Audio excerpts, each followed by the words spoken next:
Good day, everyone. So, this is the reporter about the lesson 2. I am Roslyn Impag, and together with my partner, May Angelo Alboro. So, our topic for today is about lesson 2, preparation of instructional materials.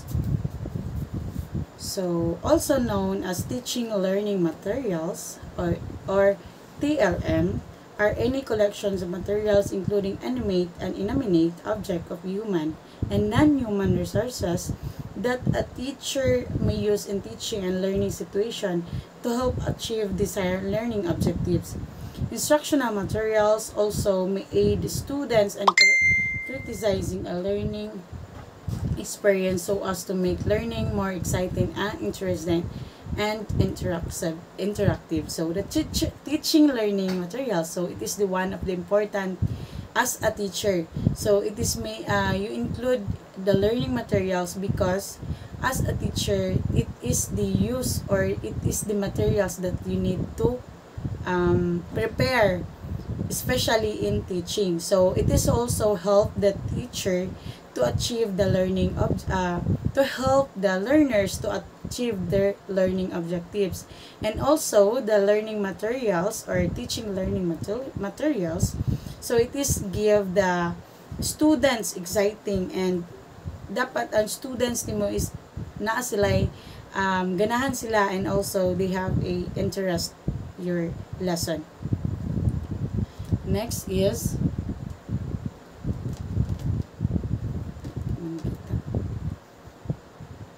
so they are tools used in instructional materials, so which include active learning and assessment.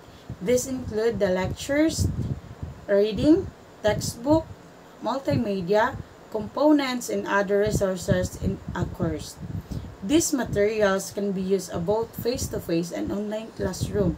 The term encompasses all the materials and physical means and instructor might use to implement instruction and facilitate student achievement of instructional objectives. So this is the tools that we need to kinahanglan pod ma-achieve ni sa teacher. So this is the included the lecture books, kinahanglan pod ni siya, dapat nimo mahatag or pwede po nimo na siya ipakita or through lectures, through reading your students. So that is the one of the examples of instructional materials. And mga textbook, multimedia, and components. And it is also not only the face-to-face, and also it is the online. So pwede po as a teacher, so if you're going to teach your students, so dapat mag-prepare po ka og mga materials nimo nga para i-prepare nimo sa imong klase, para po makita po sa imong estudyante nga this teacher is very nice, kasi bisan online si teacher is always prepared. So next, we have instructional materials can be classified by type, including print, visual, and audiovisual, among others. So we have print, textbook, pamphlet, handout, study guide, and manual. So print is one of the importance of the materials of the teacher. Kay paunsa man si teacher makapakita na tong materials kung wala karon kay generation naman, new generation naman, so kinahanglan na gyud ang print. So dapat sa pagpa-print pod ni teacher, paggamit po sa print, like for example, yung lesson plan, so kinahanglan na po na siya mag-prepare po na siya lesson plan through print. Mga textbook, mga handout ni teacher, dapat mapakita niya sa iyang mga estudyante, like study guides, katong mga guide niya, napaunsan niya itudlo ang iyahang mga gusto itudlo. And audio, cassettes, microphone, and podcast. So if the teacher is not loudly, hinay ang tingog ni teacher, pwede siya magamit og microphone, pwede siya magamit og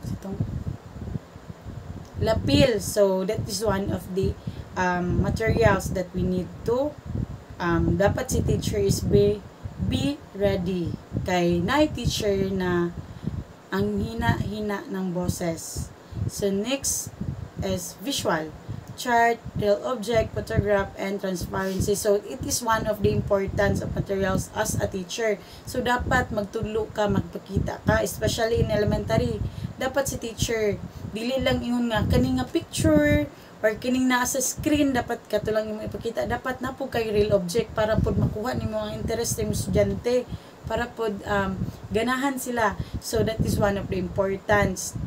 And we have audiovisual, slide, tapes, film strip, television, video, multimedia. So, dapat pod na pod kay karon kay new generation naman ta. So, dapat maka-provide na tag TV, dito na ta magpasalida kay elementary teacher or magkuan ta sa itong mga estudyante nga mga bata. Kasi naiuban nga, oh my God, this, makaingon ni mga estudyante, nice day ay ni kay naay TV dayon kung gusto sila maglantaw ato nga pwede as a motivation of the teacher, pwede nimo dito ipakita sa imuhang screen.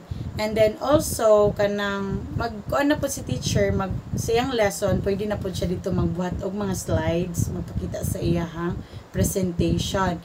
And also we have electronic interactive computers, graphic calculators, and tablets. So, next is why it is important.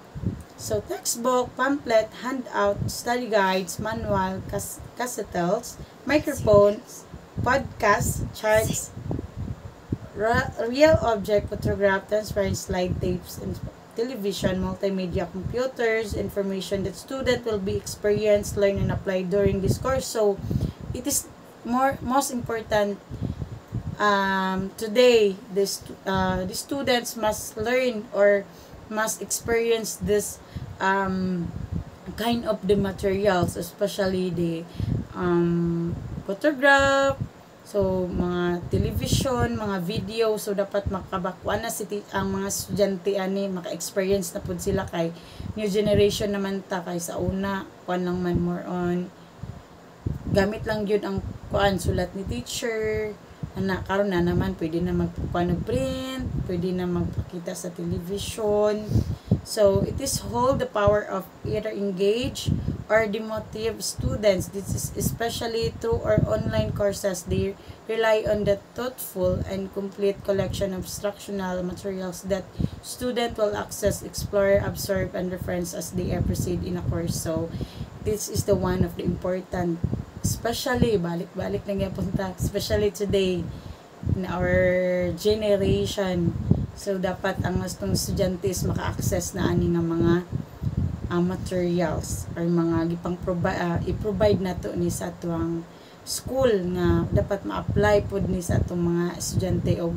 And also the teacher will provide these materials. So next is May Angelo Alboro. So let's continue the discussion. Example of instructional materials. Common instructional content types: print materials, reading syllables, lesson, assignment files, rubrics, and handouts.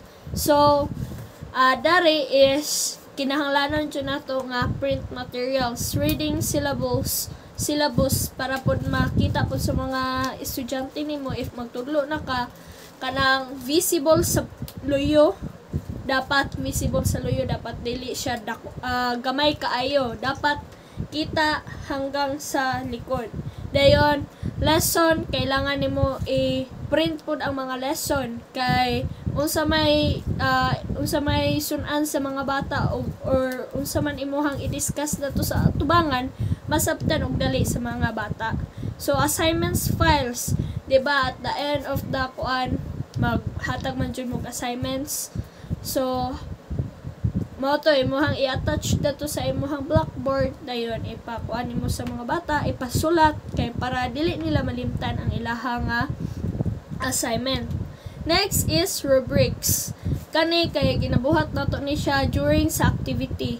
So rubrics para paunsa mahanay ang lesson nimo, paunsa i-assist imuhang mga bata sa ilang activity nga dili magkayagaw. Then handouts para Ini pag uli nila sa balay, magtuon sila na sila'y isulat sa ilahang book. So, example of this is resource type. Create accessible course materials. Develop instructional using the online activity worksheet. So, pwede po na siya i-send sa through messenger guide. Diba, naka-agid yung tawag online class through COVID. So, ang panahon na to is new normal. So, naay module na po'y face-to-face hangtod karon. So, mo na ang pamaagi karon para ma-catch up ang mga bata sa kanang mga topic nga behind na kaayo sila. And then, next is presentation materials, lecture notes, PowerPoints, and kani ginagamit ni siya sa kanang ug unsa nga editor imuhang ginagamit. For example, PowerPoint, dapat presentable ang imuhang PowerPoint kay pananglitan maka-catch up dayon ang mga bata sa imuha sa imuhang sa PowerPoint palang daan makagets na sila kung unsay topic nga imuhang i-discuss dayon.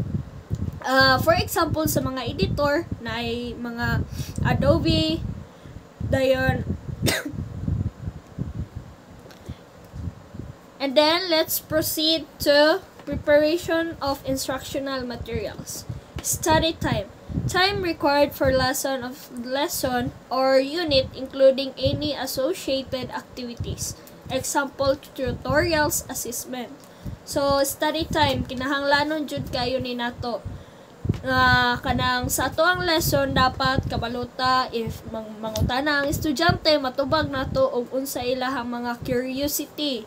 Dapat kita teacher matubag og sakto sa mga curiosity sa mga bata kay mao na ilahang madala inig kadako nila.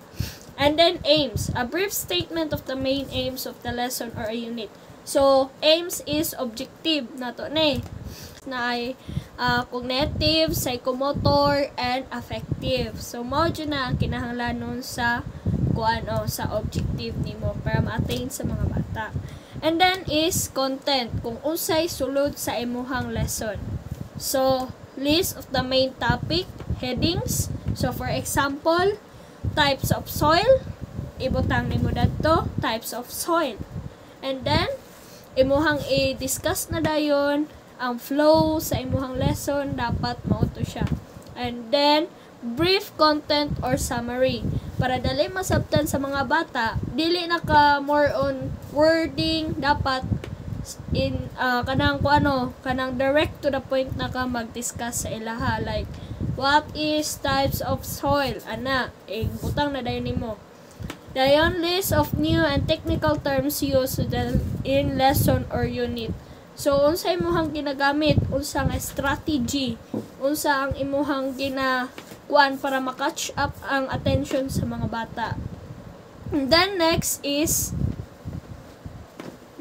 knowledge. It is assumed that the students already possess concept diagram. So for example, nakabalo na sila sa pamaagi.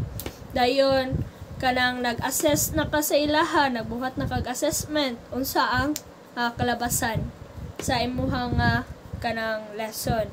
Nakapasar ba or wala? So, materials. Next is materials. List of materials making up the unit. Example, print text, audio, cassettes, radio or TV broadcast. Kits, items, set book, section, tutorial class, and any special items. So, print. Mao man jud ni kasagaran kay mao naman niya to ang generation karon, abtan. So, mas less hassle sa tua. So, og napud tay kanang mga special learner o buta manggali natay audio cassette para maminaw sila through discussion, radio or TV. Sa kanang mga wala pay diferensya. So, dapat diverse ang ato ang pagtudlo. Dapat wala tay dapat equal ang sa imuhang pagtudlo. So, pwede po o kanang ma-board na ang mga bata, maghatag kag tutorial para malingaw sila sa TV, through TV. tutorial class, paunsa magkuano, like magbuhat og kanang paunsa magkumpuni ana. So dali nila masabtan kay na may tutorial. So next is activity. Example of important students learning activities to be incorporated: a problem to solve, an experiment or observation to undertake. So problem to be solved and experiment sa true observation sa mga bata if naay kanang maguna. So if mag-example ka sa mga bata, dapat kanang visible pod sa ilaha ug dali masabtan, like magkuhan ka sa ilaha, maghatag og activity. So direction, maghatag kag direction ana sa ilaha para dali masabtan sa mga bata. And then conclusion, a judgment or decision reached by reasoning. So dire na through assessment, mahibal-an nimo og nakabalo ba ang bata sa discussion ninyo through the end of the lesson. Nabay nasabtan ang bata to pre-test, mo na post-test, pre-test, tapos assessment. Dara na nimo mahibal-an sa assessment. Pananglitan, ang bata makakuha 10 items, makakuha siya 6. So, need siya revision kay 6 man ang score, dapat 8 is passing score. So if inana man gali dili kanang dili kuan ang imuhang teaching, wala kasabot ang imuhang ang imong mga students, dili siya effective. Dapat mag-revise na pug ka o dapat masabtan sa mga bata kanang easy nga kanang pagtudlo sa ilaha nga dali ra nila masabtan o maka-answer po sila sayon. So that's all. Thank you.